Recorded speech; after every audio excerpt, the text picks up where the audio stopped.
ஆதித்யன் அழைத்திருந்தமையால் அவன் இருந்த அரவிந்தனின் மாளிகைக்கு வந்து சேர்ந்திருந்த வருணன் அங்கு பிரதாபன் உட்பட பலரும் கூடியிருந்ததைக் கண்டு, மொத்த பார்க்கவ கோட்டையும் இங்கேதான் உள்ளதா? அறையில் ஒரு மூலை மிச்சமிருக்கிறதென அதை நிரப்ப நம்மையும் இங்கே அழைத்திருக்கிறாரா பிரபு என வருணன் மனதில் எண்ணிக்கொண்டிருக்கையில், கண்ணாடி முன்னின்று தனது ஆடைகளை சீர் செய்து கொண்டிருந்த ஆதித்யன் அந்த கண்ணாடி வழியாகவே கதவருகே நின்று யோசனையில் ஈடுபட்டிருந்த வருணனின் மனதை படித்தறிந்து, மூளையில்லாத உன்னை இந்த அறையின் மூலையில் நிரப்பத்தானடா அழைத்தேன் என்று கிண்டலாகச் சொன்னான். அரசன் தன்னை அங்கே அழைத்ததற்கான காரணம் என்னவாக இருக்கும் என்று யோசித்துக் கொண்டிருந்தவனுக்கு அரசனது கணீர் பதில் அதிர்ச்சியூட்டியது. சற்றும் எதிர்பாராத நேரத்தில் அரசனிடமிருந்து வந்திருந்த பதிலால் ஆடிப்போன வருணன் ஓடிச் சென்று தனக்கு திகிலூட்டிவிட்டு தான் எந்த சலனமும் இல்லாமல் அங்கவஸ்திரத்தை நேர் செய்து கொண்டிருந்த அரசனுக்கு பக்கவாட்டில் மண்டியிட்டு, மகாபிரபு, தாங்கள் அருகில் இருக்கும்போது மனதிற்கு தாளிட தவறிவிடுகிறேன். நினைவு தெரிந்த நாள் முதலாகவே உங்களுடன் தான் இருந்து வருகிறேன். இருந்தும் நீங்கள் ஒரு கள்வர் என்பதை அடிக்கடி மறந்து போகிறேன். மன்னிக்கவும் அரசே என்று பரிகாசம் செய்யும் பாணியில் வருணன் வருத்தம் தெரிவித்தான். கள்வர் என்ற வார்த்தையை கேட்ட ஆதித்யன் அதை கூறியவனை திரும்பி பார்த்து முறைக்க, வருணன் பயந்தது போல பாசாங்கு செய்து, இல்லை பிரபு, அடியனை தவறாக புரிந்து கொள்ளாதீர்கள். அதாவது அடுத்தவர் மனதில் பொதித்து வைத்துள்ள ரகசியங்களை திருடும் கள்வர் என்று கூற வந்தேன். சொற்றொடரை முடிப்பதற்குள் நீங்கள் என்னை முறைத்து விட்டீர்கள்.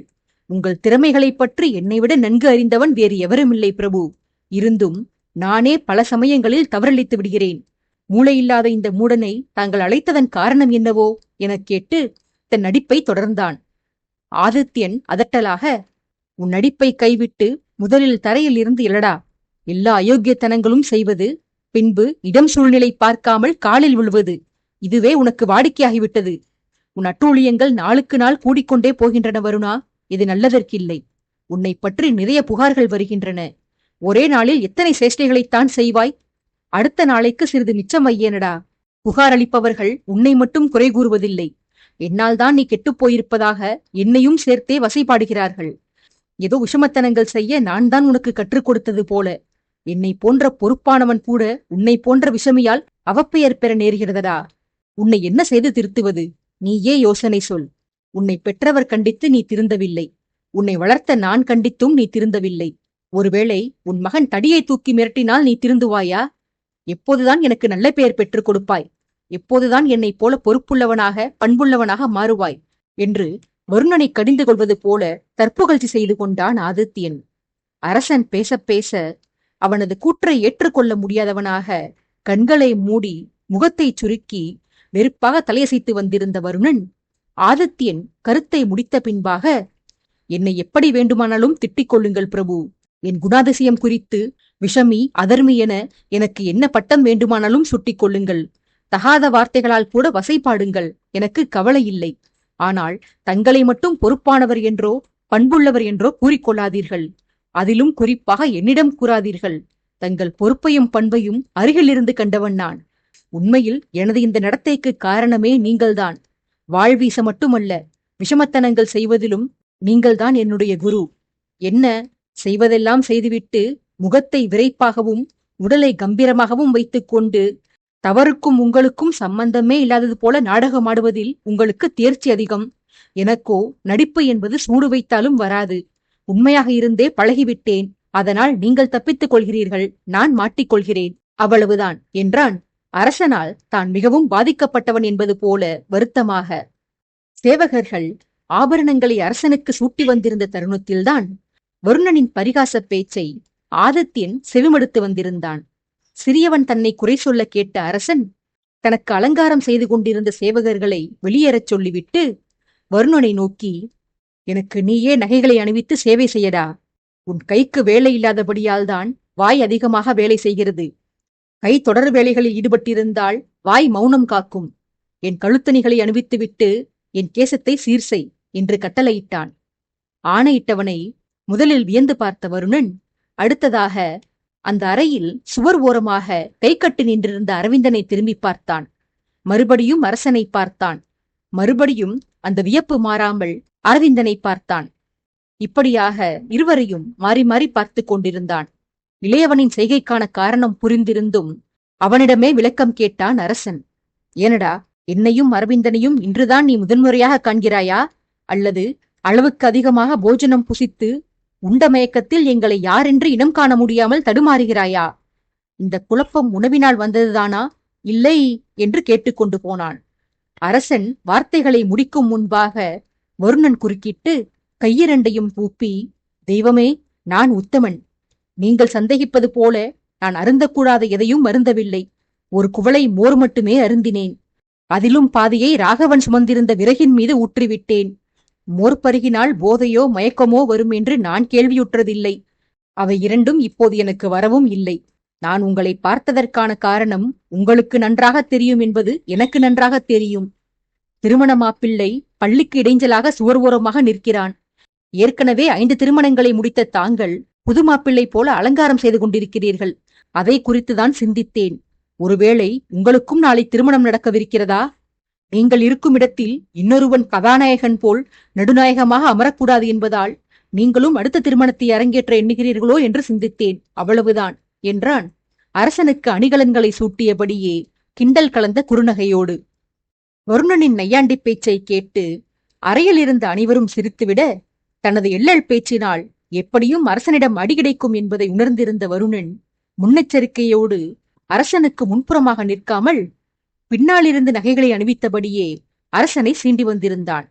எதிரிகளை எல்லா திசைகளிலும், அதாவது கைக்கு வாட்டமாக இல்லாத கோணங்களில் கூட எளிதாக தாக்கி பழக்கப்பட்டிருந்த ஆதித்யனோ தனக்கு பின்னால் நின்று கொண்டு தன்னை நையாண்டி செய்தவனின் வயிற்றுச் சதையை வலிக்கும்படி திரிகினான். வலி தாங்க முடியாத வருணன் வயிற்றை பிடித்துக் கொண்டு அரசனுக்கு அணிவித்துக் கொண்டிருந்த நகையை தரையில் தவறவிட்டான். சிறியவன் வழியில் அவதிப்பட்டதைக் கண்டு பதறி ஓடி வந்த பிரதாபன் அவனுக்கு உதவி செய்தவாறே ஆதித்யனிடம், வாயால் வம்பிழுத்தால் வாயால் பதில் சொல்ல மாட்டாயா? உனக்கு ஏனடா கை நீளுகிறது? அதிலும் உன்னை எதிர்த்து தாக்க முடியாதவனிடம் துணிவிருந்தால் என்னிடம் கை நீட்டுவதுதானே? முடிந்தால் என்னிடம் மோதிப்பாரடா, இன்னொரு தோளையும் உடைத்தருகிறேன். சிறு பிள்ளையிடம்தான் உன் வீரத்தை காட்டுவாயா? அவன் கேட்டதில் என்னடா தவறு உள்ளது? 1000 பேருக்கு மத்தியில் நீ சாமானியனின் தோற்றத்தில் நின்றாலும் அனைவரின் பார்வையும் முன்மீதுதான் படிந்திருக்கும். இதில் நீ அலங்காரங்கள் வேறு செய்து கொண்டு நின்றால் பிறகு கூட்டத்தினரின் பார்வை திருமண மாப்பிள்ளைகளிடம் எப்படி செல்லும்? ஒரு நாள் அவர்கள் மக்களின் கவனத்தை ஈர்க்க அனுமதிக்க மாட்டாயா நீ என்று கடிந்து கொண்டான். பிரதாபனின் கேள்விக்கு அரவிந்தனே பதில் கூறினான். வழியில் வருந்திய வருணனுக்கு உதவுவதற்காக பிரதாபன் ஓடி வந்திருந்த அதே வேளையில் வருணன் தவறவிட்டிருந்த ஆதித்யனின் ஆபரணங்களை எடுப்பதற்காக அரவிந்தனும் ஓடி வந்திருந்தான். தரையில் விழுந்திருந்த அணிகலனை எடுத்து அரசனுக்கு அதை அணிவித்தபடியே அரவிந்தன் பிரதாபனிடம், அரசர் ராஜ அலங்காரத்தில் நின்றாலும் வனவாசம் செல்ல கிளம்பிய ராமனைப் போல காவி உடை தரித்திருந்தாலும் அனைவரின் பார்வையும் பிரபுவை சுற்றிதான் இருக்கும் தளபதி. இதை தவிர்க்க முடியாது. மற்றவர்களை விடுங்கள். திருமண மாப்பிள்ளை எனது கண்ணே அரசரைத்தான் வட்டமடிக்கும். சொல்லப்போனால் மாப்பிள்ளைகள் நாங்கள்தான் அலங்காரம் செய்து கொள்ள தேவையில்லை. ஏனெனில் எவரும் என்னையும் என் அண்ணனையும் பார்க்கப் போவதில்லை. பிரபு அலங்காரம் செய்து கொண்டிருந்தாலும் சரி, இல்லாவிட்டாலும் சரி, எல்லோர் கண்களும் சாதாரணமாகவே அரசரிடத்தில்தான் பதிந்திருக்கும். அதிலும் திருமணம் முடிந்தவுடன் பிரபு தலைநகர் திரும்பப் போவதாக அறிவித்து விட்டார். ஆகையால் பிரஜைகள் அனைவரும் கிடைக்கும் தருணத்தை பயன்படுத்திக் கொண்டு சக்கரவர்த்தியை மனம் ஆறும் வரை தரிசித்துவிட வேண்டும் என்றே விரும்புவர். நானும் அதற்கு விதிவிலக்கல்ல. மணவரையில் இருக்கும் என் பார்வையே அரசரின் மீதுதான் படிந்திருக்கும் என்றால் என் திருமணத்தை காண வரும் கூட்டத்தினரின் கண்கள் மட்டும் எப்படி என் மீது இருக்கும்? நான் பார்க்கும் திசையில்தானே அவர்களின் பார்வையும் இருக்கும் என்று கேள்வியால் பதிலளித்தவாறே அரசனுக்கு கழுத்தணியை அணிவித்து முடித்தான் அரவிந்தன். வலியோடு பதிலை காதில் வாங்கியிருந்த வருணன் அதை சொன்னவனை பார்த்து வலி கொடுத்த முனகல்களோடே, ஏனடா இளவரசனே, உனக்கெல்லாம் மனசாட்சி என்பதே இல்லையா? ராஜபக்தி என்னும் பைத்தியம் முற்றிப்போய் திரிகிறாயடா நீ. அண்ணன் நான் இங்கு வயிற்றில் வலியை வாங்கி துடித்து வருகிறேன். நீயானால் அவதியுறும் எனக்கு உதவி செய்ய வராமல் வலியை கொடுத்த உன் அரசருக்கு அணிகலன் சூட்டி அலங்காரம் செய்து வருகிறாய். என் வலியை விட உன் அரசரின் அழகு உனக்கு முக்கியமாகி போய்விட்டல்லவா? அரசருக்காக அண்ணனை தூக்கி எறிந்து விட்ட நீ நாளை ஆருத்ராவிற்காக என்னை தூக்கிலிடக்கூட தயங்க மாட்டாய் போலவே. உன்மீது போய் நான் பாசம் வைத்திருக்கிறேனே, என் அப்பாவித்தனம்தான் எனது அவஸ்தைகளுக்கு காரணமடா என நீலிக்கண்ணீர் வெடித்தான். பிரதாபன் முன்பு தொடுத்திருந்த குற்றச்சாட்டிற்கு பதிலளிக்க ஸ்வர்ணிகாவே முன்வந்தாள். பிரதாபனை நோக்கியவள், மிடுக்காக இடையில் கை வைத்து நின்று கொண்டு, ஏனண்ணா, எப்போதும் உங்கள் அருமை தம்பிதான் அனைவரிடமும் அதிகாரமும் ஆணவமும் செலுத்தி தன் இருப்பை காட்டி வர வேண்டுமா? அவரிடம் அதை இன்னொருவர் செய்தால் அதை உங்களால் தாங்க முடியவில்லையா? உங்கள் தம்பி வருணன் மிகவும் சாதுப்பிள்ளையா என்ன? அல்லது அவர் அடுத்தவர்களை மறந்தும் அவமதிக்காதவரா?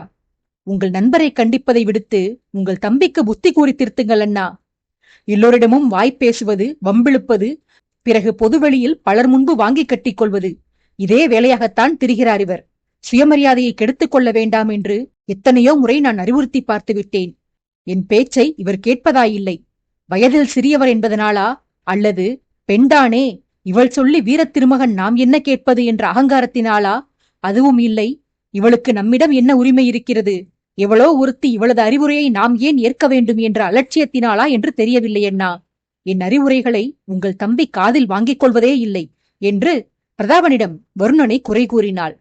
அரவிந்தனிடம் வார்த்தையாடிய போதெல்லாம் குறும்புத்தனத்தை உடல் மொழியில் இளையோடு விட்டிருந்த வருணன் ஸ்வர்ணிகாவின் குற்றச்சாட்டை கேட்டு விளையாட்டுத்தனங்களை கைவிட்டு கவலையோடு அவளை நெருங்கி வந்து, இந்த ஏழையின் மீது இத்தனை பெரிய அபாண்டம் சுமத்தாதீர்கள் தேவி. மரியாதைக்கும் வயதிற்கும் சம்பந்தமே இல்லை. தந்தை வயதுடைய, பாட்டனார் வயதுடைய எத்தனையோ பேர் நம் அரசரிடம் மண்டியிட்டு பணிந்து மரியாதை செலுத்துகிறார்கள். பிரபுவே கேட்டுக்கொண்டால் தவிர எவருமே அரசரிடம் வயது வித்தியாசம் பார்ப்பதில்லை. அதுபோலத்தான் அடியவன் நானும். என்னை விட நீங்கள் வயதில் சிறியவராக இருக்கலாம், ஆனால் அறிவில் சிறந்தவர். உங்களது கருத்துக்களுக்கும் அறிவுரைகளுக்கும் என்றென்றும் நான் செவிசாய்க்க தவறமாட்டேன் தேவி. அதே போல பெண்களை இழிவாக எண்ணுபவன் நான் இல்லை என்பது நான் சொல்லி நீங்கள் அறிய தேவையில்லை. என் மீதுள்ள ஏதோ ஒரு கோபத்தினால்தான் இவ்விதம் என்னை நீங்கள் குற்றம் சாட்டுகிறீர்களே தவிர, மங்கையர்களிடம் நான் காட்டி வரும் மரியாதை பற்றி தாங்கள் நன்கு அறிவீர்கள் தேவி. ஒரு பெண்ணால் தான் நான் பிறந்திருக்கிறேன். ஒரு பெண்ணால் தான் நான் தந்தையாயிருக்கிறேன். இதை உணராதவன் இல்லை தேவி நான். அடுத்ததாக உரிமை பற்றி சொன்னீர்கள். என்னிடம் என் அன்னைக்கு என்னென்ன உரிமைகள் உள்ளனவோ அதைவிட கூடுதலாக அரசியார் தங்களுக்கு என் மீது உள்ளது. இந்த ராஜ்யத்தின் பிரஜை என்ற முறையிலும், என்னை நேசிக்கும் தங்கை என்ற முறையிலும் என் அன்னையை விட இரட்டிப்பான உரிமை தங்களுக்கு என்னிடத்தே உள்ளது தேவி. தங்களை காயப்படுத்தும்படியாக நான் என்ன தவறிழைத்தேன் என்று எனக்கு தெரியவில்லை. அப்படி ஏதாவது செய்திருந்தால் உங்கள் மனம் ஆறும் அளவிற்கு வசைபாடிக் கொள்ளுங்கள். 2 அடி கூட கொடுத்துக் கொள்ளுங்கள். ஆனால் உங்களிடம் நான் கொண்டுள்ள அன்பையும் மரியாதையையும் சந்தேகிக்காதீர்கள் தேவி என்று கோரினான் உண்மையான வருத்தத்துடன். வருணன் கவலையில் பேசிவர ஆதித்யன் அவனிடம், உன்னை அவள் அடிக்க வேண்டுமா? எதற்கு? அவள் கைகள் வீங்குவதற்கா? தண்டனை உனக்கா அவளுக்காடா? ஆனால் உனது இந்த அவதாரம் எனக்கே புதிதாக உள்ளதடா. செய்த தவறுக்காக நீ தண்டனை பெற விரும்புவதும், ஒருவரை நீ மனதார மதித்து நடப்பதும், ஒருவர் உன்மீது கொண்டுள்ள அபிப்பிராயத்தை பற்றி நீ கவலையுறுவதும் எனக்கு தெரிந்து இதுதான் முதல் முறை. உன் மீது பிறர் கொண்டுள்ள கருத்தை பற்றி என்றைக்கு நீ கவலைப்பட்டிருக்கிறாய்? செய்யாத குற்றத்திற்கு எத்தனையோ முறை என்னிடம் அடியும் வசவும் வாங்கியிருக்கிறாய். அப்போதெல்லாம் கூட உன்னிடம் சிறு சலனமும் காணப்பட்டதில்லை. ஆனால் தன் பேச்சை மதிக்கவில்லை என்று ஸ்வர்ணிகா உரைத்த வார்த்தைகள் உன்னை உருகச் செய்திருக்கிறது. மதகஜம் உன்னை கட்டுப்படுத்துவதற்கான அங்குசத்தை நீ பிறந்தது முதலாகவே தேடிக்கொண்டிருந்தேனடா. இன்றுதான் உனக்கான ஆயுதம் எனக்கு தெரிய வந்திருக்கிறது. உனக்கு நல்ல புத்தி புகட்ட வேண்டுமானால் அதை ஸ்வர்ணிகாவின் மூலமாக செய்யலாம். அவளது சொல்லுக்கு நீ கீழ்ப்படிவாய், சரிதானே என்று கேட்டான் வருணனின் போக்கை மாற்றிவிடலாம் என்ற நம்பிக்கையுடன். ஸ்வர்ணிகாவை பார்த்திருந்தவரை கருணையையும் பணிவையும் வதனத்தில் தவழச் செய்திருந்த வருணன் அரசனின் வாய்மொழிகளை கேட்ட பின்னால் தனது உடல் மொழியை மாற்றி, தங்கை இருந்து பிரயோஜனம் இல்லை. தங்கைக்காக எதையும் செய்ய தமையன் துணிய வேண்டும். எனது குணாதிசயங்களை மாற்றிக்கொள்ளச் சொல்லி தேவி கட்டளையிட்டார் என்றால் என் தங்கையான அவருக்காக அதை நிச்சயம் செய்வேன் என்று உறுதியுடன் கூறி வந்தான். அச்சமயம் ஆதித்யன் இடையிட்டு, அப்படியென்றால் என ஆரம்பித்து எதையோ சொல்ல முயன்றான்.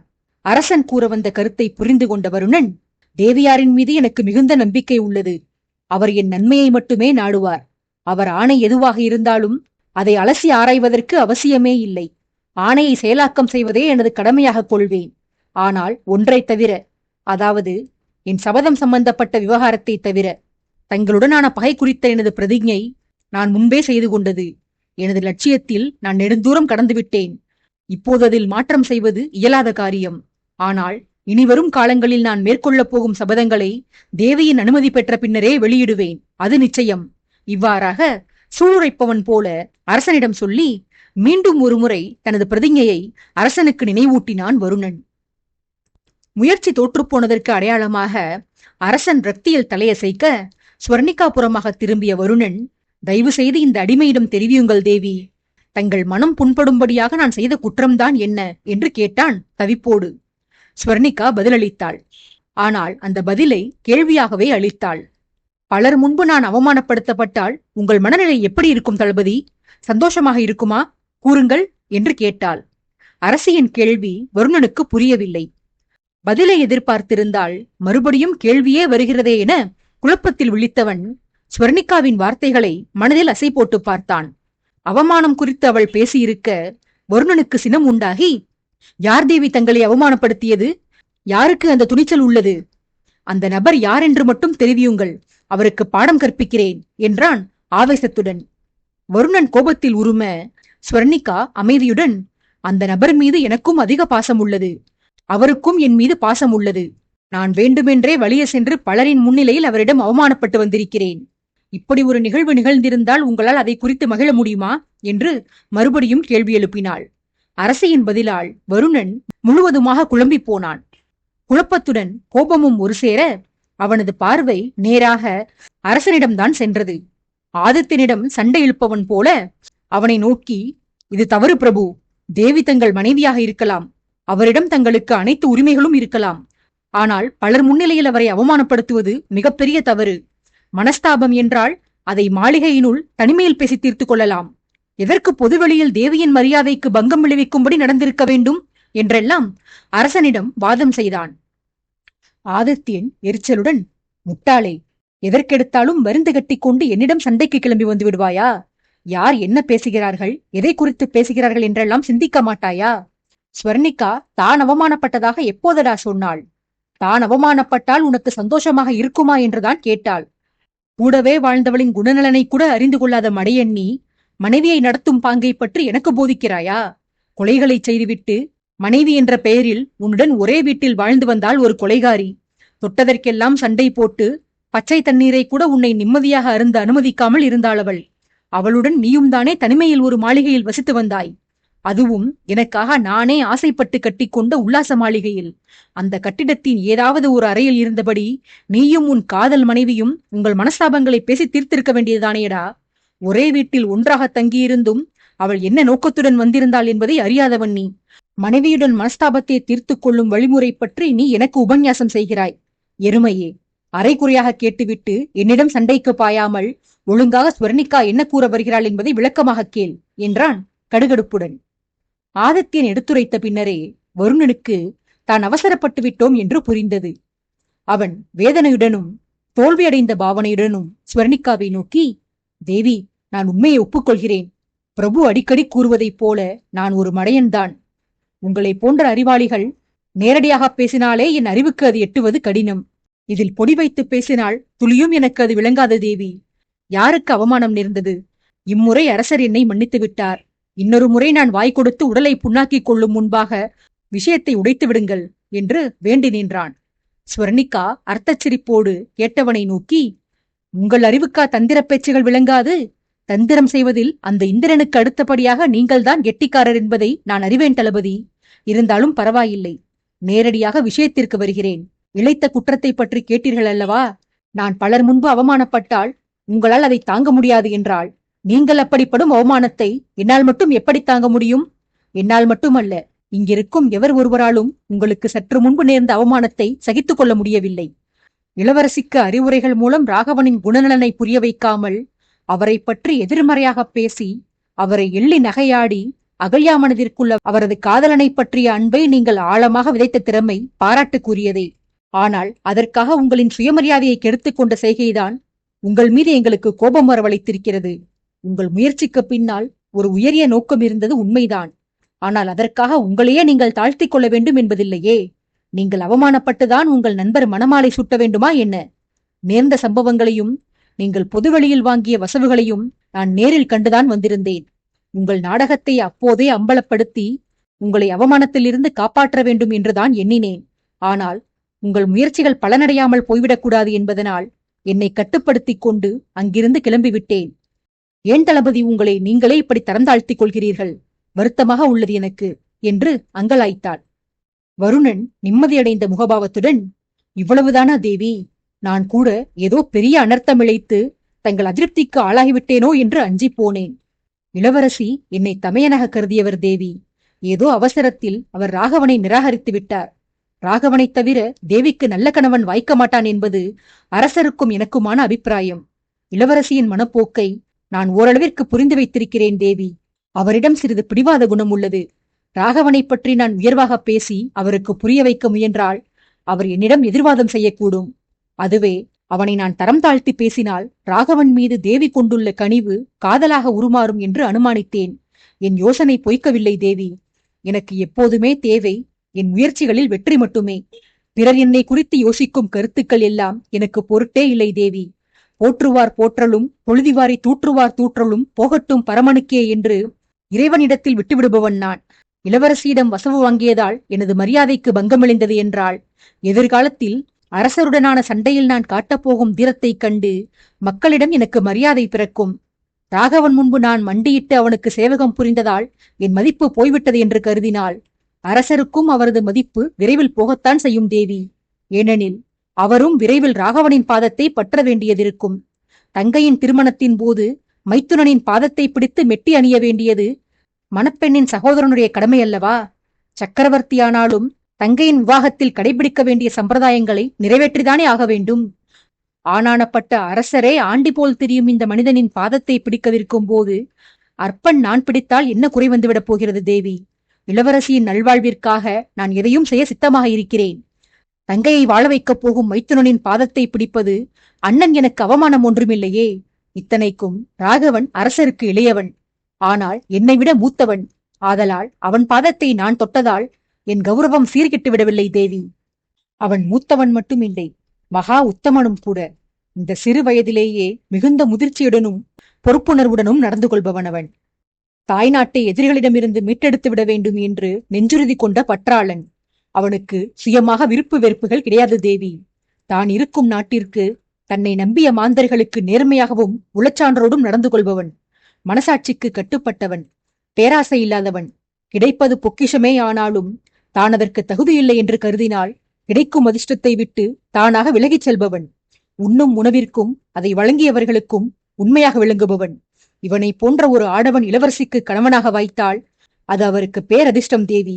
பெற்ற தாயை பிள்ளை பிராயத்திலேயே இழந்த அந்த பெண்ணை ராகவனை விட அருமையாக பார்த்து கொள்ளுமான் வேறு எவரும் இருக்க மாட்டார்கள். என் குறும்புகளையே பொறுமையோடு சகித்துக் கொண்டு சிறிதும் கோபத்தை காட்டாமல் என் மீது அன்பு செலுத்தி வரும் இவன் நிச்சயம் இளவரசியை இமைக்குள் வைத்து பாதுகாத்து வருவான் தேவி. ராகவனும் சரி, இளவரசியும் சரி, குணத்திலும் மனத்திலும் ஒருவரையொருவர் தோற்கடிக்கும் அளவிற்கு அதிசிறந்தவர்கள். அந்த பூமகளுக்கு இந்த ஆண்மகன்தான் சிறந்த ஜோடி. நான் மிகுந்த அன்பும் மரியாதையும் கொண்டுள்ள இந்த இணையை பிணைக்க நான் இளவரசியிடம் கடுஞ்சொற்களால் வசவு வாங்குவது மட்டுமல்ல, கசையடியே வாங்கிக் கொள்ளவும் தயாராக உள்ளேன் தேவி. காதல் பிரிவின் கொடுமையை நான் நன்கு உணர்வேன். புனிதமான காதல் இனிமையில்தான் முடிய வேண்டும். இந்த இரு நல்லுள்ளங்களின் நெஞ்சங்களை ஒன்றிணைக்கவே நான் இளவரசியின் ஆவேசத்தை தூண்டிவிட்டு இறுதியில் ராகவனின் பாதத்தில் பணிந்தேன் தேவி. என் செயலால் தங்கள் மனம் காயமுறும் என்பதை நான் உணரவில்லை. இருப்பினும் எல்லாம் நன்மைக்கே தேவி. இன்று நான் இந்த செயலை மேற்கொண்டமையால்தான் தமையன் என் மீது தங்கை தங்களுக்கு உள்ள அன்பின் அளவு எனக்கு புரிய வந்தது. இனி உங்கள் மனம் நோகும்படி நடந்து கொள்ள மாட்டேன் நான் என்று கண்களின் ஓரத்தில் பரவசம் கொடுத்திருந்த கண்ணீர் துளிகளுடன் ஸ்வர்ணிகாவிடம் விளக்கம் கொடுத்து முடித்தான் வருணன். வருணன் உணர்ச்சி பெருக்குடன் உள்ளத்து உணர்வுகளை கொட்டி முடிக்க பேசியவனுக்கு பின்னாலிருந்து சந்தடியின்றி வருணனை நெருங்கி வந்திருந்த உருவம் திடீரென அவனது முகத்திற்கு எதிராக வந்து நின்று கலங்கிய கண்களுடன் அவ்வீரனை நோக்கி, என் காதலை சேர்த்து வைத்து எனக்கு நன்மை செய்துவிட்டு உங்களை கடிந்து கொள்ளும் தவறை என்னை செய்ய வைத்து விட்டீர்களே அண்ணா. உங்கள் மீது நான் எத்தனை மரியாதை கொண்டிருந்தேன். உங்கள் மீது மட்டுமல்ல, எனக்கு அந்தஸ்து, செல்வாக்கு, அழகு எதிலும் கர்வம் இருந்ததில்லை. என்னை பொறுத்தவரையில் மண்ணில் ஜனித்த மாந்தர்கள் அனைவருமே சரிசமம்தான். நீங்களும் அவ்வாறே பாரபட்சம் கருதாதவர் என்று கருதி வந்திருந்த எனக்கு ஒரு மனிதரை தாங்கள் இழிவாக நடத்தியதை தாங்கிக் கொள்ள முடியாமல்தான் உங்களிடம் மரியாதை குறைவாக நடந்து கொண்டு விட்டேன் அண்ணா. நான் எப்போதுமே அவசர புத்திக்காரி. அமுதன் அண்ணா சிறு வயதிலிருந்தே எனக்கு அறிவுறுத்துவார், என் கோபத்தை குறைத்துக் கொள்ளச் சொல்லி. என்னால் தான் என் உணர்வுகளை கட்டுப்படுத்திக் கொள்ள முடியவில்லை. என்னை மன்னியுங்கள் என்று வருணனின் கரத்தை எடுத்து தன் கண்களில் ஒற்றிக்கொண்டபடி வேண்டி நின்றாள் அகல்யா. எதிர்பாராத நேரத்தில் எதிர்பாராத விதமாக அந்த அறையில் காட்சி கொடுத்திருந்த அகல்யாவைக் கண்டு வருணன் திடுக்கிட்டு தூரத்தில் விஷமக் குறுநகையோடு நின்றிருந்த ஆதித்தனைத்தான் வெறுத்து நோக்கினான். இளையவனின் திகைப்பை உணர்ந்து கொண்ட அரசன் அவனை நெருங்கி வந்து, என்னடா பார்க்கிறாய்? அகல்யா எப்படி திடீரென இங்கு உதயமானாள் என்று பார்க்கிறாயா? அவள் திடீரென வரவில்லை. நீ வருவதற்கு முன்பிருந்தே அவள் இங்குதான் இருக்கிறாள். திடலில் நீ நடத்திய நாடகம் முடிந்தவுடன் முதலில் ஸ்வர்ணிகா என்னிடம் வந்து விஷயத்தை தெரிவித்து உன் தரத்தை நீயே தாழ்த்தி கொண்டமையை குறித்து என்னிடம் வருத்தப்பட்டாள். அவள் புலம்பி முடிக்க அடுத்து வந்த அகல்யா, வருணனின் தலைகணம் கூடிவிட்டதண்ணா, அவரது ஆட்டத்திற்கு உடனடியாக முடிவு கட்டுங்கள், காலம் தாழ்த்த வேண்டாம், அவருக்கு உடனே தண்டனை கொடுத்தாக வேண்டும் என்று என்னிடம் கோரினாள். உன் நடத்தைகள் எல்லாம் ராகவனை அவளுடன் இணைத்து வைக்க நீ ஆடிய நாடகம்தான் என்று நான் கூறியிருந்தால் அதை அவள் நம்பியிருக்க மாட்டாள். ஆதலால் அகல்யாவை திரைச்சேலைக்கு பின்னால் ஒளிந்து கொள்ளும்படி சொல்லிவிட்டு ஸ்வர்ணிகா மூலமாக உன்னை பேச வைத்தேன். அகல்யா இங்கு இருப்பது தெரிந்தால் அவள் காதல் மேலும் வலுவடைய வேண்டும் என்பதற்காக நீ ராகவனை மேலும் இழிவுபடுத்தி உன் நாடகத்தை தொடர்ந்து நடத்தக்கூடும். நீ அவளது காதலன் மீது வைத்துள்ள மரியாதையை உன் வாய்ப்படவே அகல்யா தெரிந்து கொள்ள வேண்டும் என்பதற்காகத்தான் உன் நாடகத்தை முறியடிக்க நான் ஒரு நாடகத்திற்கு ஏற்பாடு செய்தேன். என் நாடகமும் அமோகமாக வெற்றி பெற்றுவிட்டது என்று பெருமையோடு கூறினான் வெற்றி சிரிப்பு கலந்து. வருணன் சோர்ந்து போனவன் போல செயலிழந்து நின்று, நான் எப்போதெல்லாம் என் திறமையை எண்ணி கர்வப்பட்டுக் கொள்கிறேனோ அப்போதெல்லாம் என் திறமை தூசிக்கு சமானம் என்று நானே உணரும்படியாக நீங்கள் உங்கள் திறமையை வெளிப்படுத்துகிறீர்கள் பிரபு. வாழ்க்கையில் ஒரு நாளாவது ஒரு செயலிலாவது உங்களை வென்றுவிட வேண்டும் என்று என் மனம் துடிக்கிறது. அப்படியொரு நாள் வருமா என்றுதான் தெரியவில்லை. என் மதியுகத்தை பயன்படுத்தி இளவரசியின் காதலை ஜெயிக்க வைத்தமைக்காக சாதனையாளன் என்னை நீங்கள் பாராட்டுவீர்கள் என்று கருதியிருந்தேன். ஆனால் உங்கள் சாமர்த்தியத்தால் என் சாதனையை தவிடுபொடியாக்கி மீண்டும் என்னை சாமானியனாக்கி விட்டீர்கள். ஒவ்வொரு முறையும் உங்களிடம் நான் தோற்றுக்கொண்டே இருக்கிறேன் பிரபு என்று அயற்சியடைந்தான். அரசனிடம் புலம்பிவிட்டு அகல்யாவின் புறமாக திரும்பிய வருணன், இளவரசி, தாங்கள் வேலை இழந்த இந்த வறியவனிடம் மன்னிப்பு கோருதல் முறையாகாது. தங்களின் கூற்றில் எந்த தவறும் இல்லை தேவி. நீங்கள் கோபமாக சொல்லியிருந்தாலும் பாசமாக சொல்லியிருந்தாலும் உங்கள் வார்த்தைகள் ஒவ்வொன்றும் உண்மைதான். பதவி இழந்து விட்டேன். அதைத் தொடர்ந்து நாட்டு மக்களிடம் எனக்கிருந்த செல்வாக்கை இழந்துவிட்டேன். காதலியை இழந்துவிட்டேன். உறவினர்களை இழந்துவிட்டேன். உயிருக்கு உயிராக பழகி வந்த அரசரையும் இழந்துவிட்டேன். இவை அனைத்தும் என்னுடைய அவசர முடிவால் நேர்ந்ததுதான் தேவி. எந்த ஒரு முடிவையும் அவசரத்தில் எடுத்தோமானால் நம் எதிர்காலம் வீணாகிப் போவது உறுதி. உணர்வுகளை கட்டுப்படுத்த தவறினாலும் அதே கதிதான் விளையும். இதற்கு என் வாழ்க்கையே ஆதாரம். உண்மையை உறக்கச் சொல்லியதில் தவறில்லை தேவி. அந்த உண்மையை நீங்கள் உணர்ந்தும் கொண்டு விட்டீர்களானால் அதுவே எனக்கு போதும். இன்னொன்று, நீங்கள் என்னிடம் மன்னிப்பு கோருவது முறையாகாது. முதலில் ராஜ்யத்தின் இளவரசி சாமானியனிடம் பணிந்து போவது நடக்கக்கூடாத ஒன்று. அடுத்ததாக நான் சாமானியன் மட்டும் இல்லை, சக்கரவர்த்தியின் பகைவனும் கூட. பகைவர்களிடம் அன்பு காட்டும் தவறை செய்ய தங்கள் தமையன் ஒருவரே போதும் தேவி. அந்த பிழையை தாங்களும் இழைக்க வேண்டாம். இது இந்த அடியவனின் வேண்டுகோள். பாரபட்சம் பார்க்காமல் பழகுவது பாங்கான குணம்தான். ஆனாலும் அனைவரையும் நம்புவதும் அனைவருக்குமே அதிக இடம் கொடுப்பதும் தவறு தேவி. அது உங்களுக்கே பாதகமாக முடியலாம். உங்கள் தமையனின் வாழ்க்கையை உதாரணமாக எடுத்துக் கொள்ளுங்கள். அவரிடம் கற்க வேண்டிய படிப்பினைகள் ஏராளமாக உள்ளன. நல்லதும் சரி, கெட்டதும் சரி. எல்லோருக்கும் இரக்கப்படுவது உங்கள் பரம்பரைக்கே உரித்தான பலவீனம். அதிக கோபமும் அதிகமான இரக்கமும் ஆபத்தையே தரும் தேவி. எல்லோரிடமும் அன்பு செலுத்துங்கள். ஆனால் ஒவ்வொருவரையும் அவரவருக்குரிய ஸ்தானத்தில் வையுங்கள். வசுமித்ரா ராஜகுலத்திற்கு இந்த இரக்க மனப்பான்மையால் தான் இன்னல்கள் விளைந்தது. அன்று முன்னாள் சக்கரவர்த்தி சோமவர்மர் விஜேந்திரனின் தந்தை ராஜகேசரியை அளவுக்கு மீறி நம்பி அவருக்கு வரம்பை மீறி அதிகாரத்தை கொடுத்தமையால் பிரபுவின் ஆயுளே முடிந்துவிட்டது. ஆகையால் தாங்களும் எவரையும் முழுமையாக நம்பிவிட வேண்டாம். என்னை நிந்தித்ததை குறித்து தங்களுக்கு வருத்தம் தேவையில்லை. உங்கள் நிந்தனைகளுக்கு நான் தகுதியானவன்தான். உங்கள் தமையனிடம் நான் வாங்கியிருக்கும் வசவுகளுக்கு முன்னால் தங்களுடையவை தூசை போன்றவையே. நீங்கள் எல்லா வளமும் பெற்று நீடூழி வாழ வேண்டும். அது ஒன்றே எனக்கு போதும் என்று வாழ்த்துக்களோடு சேர்த்து வாழ்விற்கு தேவையான அறிவுரைகளையும் கொடுத்தான் வருணன்.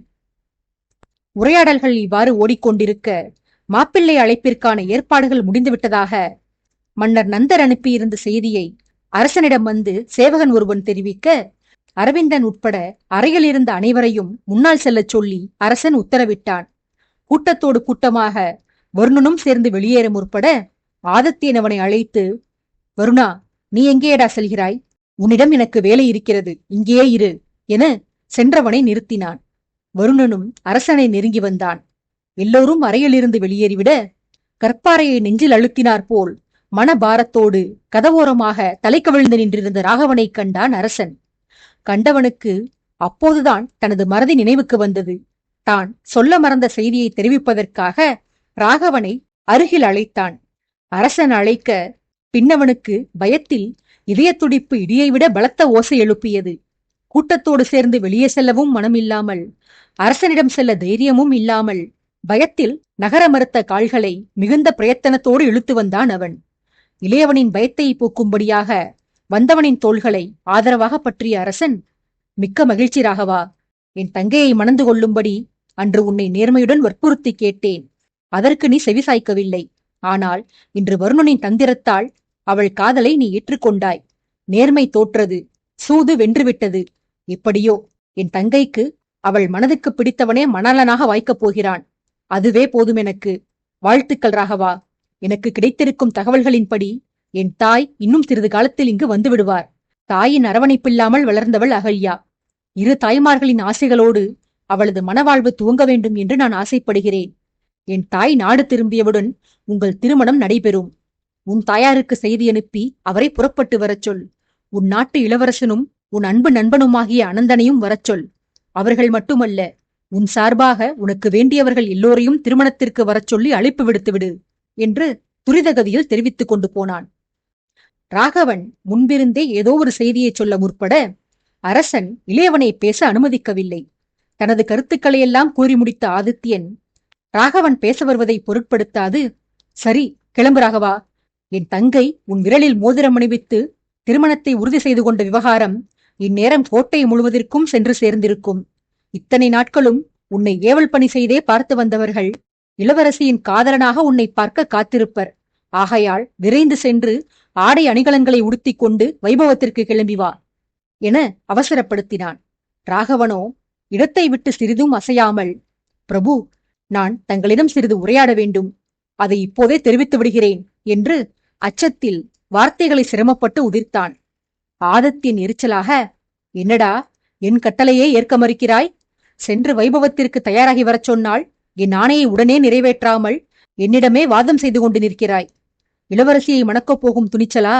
நீ இளவரசியின் கணவன் என்றால் உனக்கும் உன் காதலிக்கும் சேர்த்து நான் தான் சக்கரவர்த்தியடா. என் பதவி விரைவில் பறிபோகப் போகிறது என்றாலும் தலையில் கிரீடம் இருக்கும் வரையில் நான் தான் அரசன். அந்த கிரீடம் என் தமையனின் தலைக்கு சென்ற பின்பு இளவரசியின் கணவனான உனது அதிகாரத்தை சாதாரண இளவரசனாக மட்டும் விளங்கப் போகும் என்னிடம் காட்டு. இப்போதைக்கு என் ஆணைக்கு கட்டுப்பட்டு விரைந்து செல் என்று அதிகார தோரணையில் இறைந்தான். அரசனின் வார்த்தைகளில் இருந்த கடுகடுப்பு ராகவனுக்குள் அச்சத்தை ஊட்ட அவனும் பதில் வார்த்தை பேசாது வேகமாக வெளியேறினான். ராகவன் சென்றுவிட வருணன் அரசனிடம், அதான் எல்லாம் பேசி முடித்தாகிவிட்டதே பிரபு. ஈட்டியால் தாக்கப்பட்ட எனது வயிற்றில் உங்கள் கடப்பாறை கைகளை வைத்து அழுத்தி வழி கொடுத்து விட்டீர்கள். உங்களுக்கு அலங்காரங்களும் முடிந்துவிட்டன. சிறியவனை விட்டீர்களானால் நானும் சென்று விழாவிற்கு தயாராவேன். மாப்பிள்ளை ஊர்வலத்தின் கூட்டத்தில் கடைசி வரிசையிலாவது நான் நடந்து வருவேன். என் திருமணம் ரகசிய ஏற்பாடாக நிகழ்ந்தமையால் எனக்கு இது போன்ற வைபவங்கள் எல்லாம் நடக்கவில்லை. நேரடியாக மணவரையில் வந்து அமர்ந்து விட்டேன். அரவிந்தனின் வைபவங்களிலாவது கலந்து கொள்கிறேனே, செல்ல அனுமதியுங்கள் பிரபு என்று வேண்டி நின்றான். கேட்டவனின் தோள்பட்டையில் பலமாக தட்டிய ஆதித்யன், ஒரு காலத்தில் என் பின்னாலேயே சுற்றி வந்து எனக்கு தனிமை தரவே மறுத்தவன் நீ. அந்த புறத்தை தவிர வேறு எங்கு இருந்தாலும் வேதாளம் போல என் தோள் மீது தொற்றிக்கொண்டு திரிந்தவன் நீ. இன்று நானே இருக்கச் சொல்லியும் என்னுடன் ஒரு சில நிமிடங்கள் இருந்துவிட்டு போக மறுக்கிறாய்.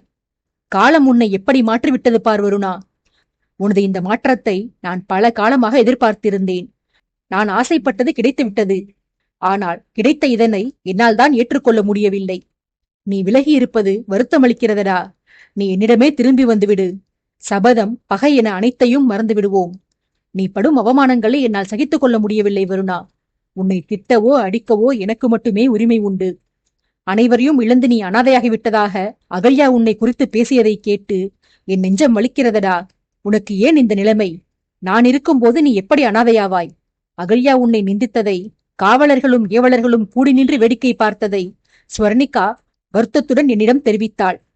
நேற்று வந்தவள் அவளுக்கே நீ படும் அவமானங்களை சகித்துக் கொள்ள முடியவில்லை என்றால், நீ பிறந்ததிலிருந்தே உன்னோடு பழகி வரும் நான் எப்படிடா இதை பொறுத்துக் கொள்ள முடியும்? உன் பிடிவாதத்தை விடுவருணா. உன் ஸ்தானத்தை மறுபடியும் ஏற்றுக்கொள். நீ இழந்த உறவுகளும் மதிப்பு மரியாதைகளும் விரைவில் உன்னை வந்து சேரும். என் பேச்சை கேளடா என்று பாசத்துடன் வற்புறுத்தினான் வருணனை. தன் தோளை பிடித்திருந்த அரசனின் கையை எடுத்துவிட்ட வருணன் குரலில் சிறிதும் சலனமின்றி, ஏன் பிரபு, என்னிடம் சண்டை செய்ய தங்களுக்கு பயமா? பகை பகைதான், சபதம் சபதம்தான். என்னை ஏமாற்றிவிட்டு தனிமையில் நீங்கள் ஓடிச் சென்ற போதெல்லாம் எனக்கும் இப்படித்தான் நெஞ்சமெல்லாம் வலித்தது பிரபு. முற்பகல் செய்யின் பிற்பகல் விளையும். உங்களுக்கு விளைந்து விட்டது. பிறகு ஒரு விஷயம், இந்த தனிமை தங்களுக்கு பாரமாக உள்ளதென்றால் அதற்கு ஒரு எளிய தீர்வு உள்ளது. என் ஸ்தானத்தில் இப்போது இருக்கிறானே உங்கள் தமையன் முறையினனான ஒரு தடியன், அந்த இன்பவேந்தனை வரச் சொல்லி அவனிடம் உறவாடுங்கள், உரையாடுங்கள். தனிமை அகன்று போகும். நான் மாளிகை செல்ல வேண்டும். அங்கு சைலேந்திரன் ஆவி ரூபத்தில் எனக்காக காத்திருப்பான். என் அருமை புரியாமல் என்னை நீங்கள் விரட்டியடித்தது போல அவன் என்னை ஒருபோதும் விரட்டுவதில்லை. உங்களுக்கு நண்பனாக இருந்து அடியும் உதையும் வாங்குவதற்கு பதிலாக ஆவி அவனுக்கே நண்பனாக இருந்து கொள்கிறேன் பிரபு. பிறகு இன்னொன்று, உங்கள் புது நண்பன் புது காப்பாளன் இன்பவேந்தன் உள்ளானே, அவனுக்கு ஒன்றை நினைவூட்டுங்கள். அவன் பொறுப்பேற்றது உங்களை பாதுகாப்பதற்காக. அவனானால் எப்போதும் என் பின்னால் தான் சுற்றி வருகிறான். நிழல் கூட என்னை தொடர மறுக்கிறது. இவன் என் பின்னால் வர மறப்பதில்லை. இவன் பாணியை நான் வாகினியிடம் கையாண்டிருந்தால் இந்நேரத்திற்கு அவள் மனதில் நான் இடம்பெற்றிருப்பேன். இப்போது கூட அந்த தடியன் இங்கு எங்காவது ஒளிந்திருந்து என்னைத்தான் வேவு பார்த்து கொண்டிருப்பான். அவனை கண்டுபிடித்து வரவழைத்து அவனுடன் கதை பேசுங்கள் என்று கோபித்துக் கொண்டவன் போல கூறிவிட்டு வெளியேற முற்பட்டான் வருணன். அச்சமயம் அறையின் சாளரத்தின் அருகே ஏதோ சத்தம் கேட்டது.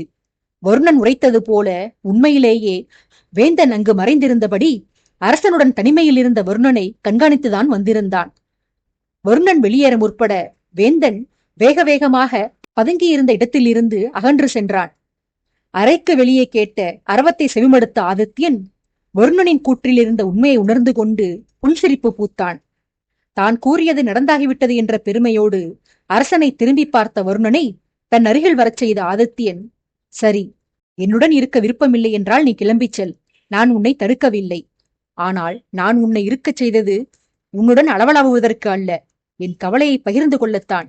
அகல்யாவை நினைத்தால் எனக்கு அச்சமாக உள்ளதடா. எல்லா விஷயங்களிலும் அதிரடியாக முடிவெடுக்கிறாள்.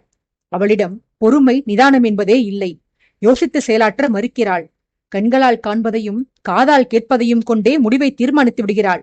சாமானியனுக்கு இந்த செய்கை பாதிப்பு தராது. ஆனால் அரசாளுபவர்களுக்கு அவசரம் இருக்கக்கூடாது. என்னை அவள் வெறுத்து வந்ததும் என்னை பற்றிய அவதூறுகளை என் எதிரிகள் பரப்பி வந்ததை அப்படியே நம்பித்தான். இத்தனை காலம் அன்பு வைத்திருந்த உன்னை உனது ஒரே ஒரு செயலைக் கண்டு அடி ஆழம் வரை வெறுத்து வாய்க்கு வந்த வார்த்தையெல்லாம் சேர்த்து அர்ச்சித்து விட்டாள். உன் உண்மை குணம் இதுதானா என்பதை அவள் சீர்தூக்கி பார்க்கவில்லை. நிதானத்தை பற்றியும் பிறரை எளிதில் நம்பிவிடக்கூடாது என்பதை பற்றியும் நீ அவளுக்கு அறிவுறுத்திய போதே நான் அறிந்து கொண்டேன். அவளை பற்றி உனக்கும் எனக்குள்ள கவலைகள் எல்லாம் உள்ளதென. அகல்யாவின் கோபத்தை தணிக்க வேண்டுமடா. உருவத்தில் மட்டுமல்ல, பல குணாதிசயங்களிலும் அவள் என் அத்தை பைரவியை உறுத்தி வைத்திருக்கிறாள். அளவுக்கு மீறிய கோபமும் அவசரமும் தான் அவரது வாழ்விலும் பூகம்பத்தை கிளப்பியது. எப்படியோ பேச்சுவாக்கில் அகல்யாவிற்கு போதனைகளை வழங்கிவிட்டாய். அவளை மனமுடித்து கொடுத்த பின்பாக அவளது கோபத்திலிருந்து நாம் தப்பிவிடலாம். ஆனால் ராகவன் தான் பாவம், மாட்டிக்கொண்டான் என விளையாட்டாக கூறி நகைத்தான். இதை கேட்ட வருணனோ, உண்மையில் தங்களை போன்ற கொடூரனை நான் இதுவரையில் கண்டதில்லை பிரபு. அடுத்தவர் படப்போகும் அவஸ்தையைக் காண ஆனந்தமாக காத்திருக்கிறீர்கள். பூதத்தை போன்ற கொடிய குணம் கொண்ட தங்களுக்கு பூங்கொடி போல மென்மையான இரு மனைவிகள். இளையவர் உங்களுக்கே இத்தனை அரக்க குணம் என்றால் உங்கள் சகோதரரான அந்த இன்னொருவர் எத்தகைய அசுரனாக விளங்குவாரோ? அவர் வந்து இன்னும் எப்படியெல்லாம் ஆட்டி படைக்கப் போகிறாரோ? முன்னாள் சக்கரவர்த்தி சோமவர்மர் கருணையும் கனிவும் உருக்கொண்டவர். அவருக்கு கோபக் கனல்களாக இரு பிள்ளைகள். ஒருவேளை உங்கள் தமையன் உங்களைப் போன்று ஆவேசமுறுபவராக இல்லாமல் உங்கள் தந்தையைப் போன்று அமைதியே வடிவானவராக கூட இருக்கலாம். யார் கண்டது? ஆனால் ஒன்றை ஒப்புக்கொள்கிறேன் அரசே, இளவரசியாரை குறித்து தங்களுக்கு உண்டான அச்சம் எனக்கும் முன்பே ஏற்பட்டிருந்தது. என்னிடம் அவர் காட்டிய ஆவேசத்தை பார்த்தபோதில் இப்படி முன்பின் யோசிக்காமல் கண்டதே காட்சியே உண்மை என நம்பி அவசரத்தில் ஆத்திரப்படுகிறாரே, இவரை சாதுப்பிள்ளை ராகவன் எப்படி சமாளிக்கப் போகிறானோ என்று நானும் வருந்தினேன் பிரபு. உங்களிடம் சிக்கிக் கொண்டு நானும் சௌபவத இளவரசிகளும் அல்லல் பட்டு வருகிறோம். உங்கள் அருமை தங்கையிடம் மாட்டிக்கொண்டு ராகவன் அவதியுறப் போகிறான். இப்படி உங்கள் குடும்பத்தாரிடம் வதைபடவே என் போன்ற ராகவன் போன்ற அப்பாவிகள் எல்லாம் பிறந்திருக்கிறோம் போல என்று அரசனை சாடினான்.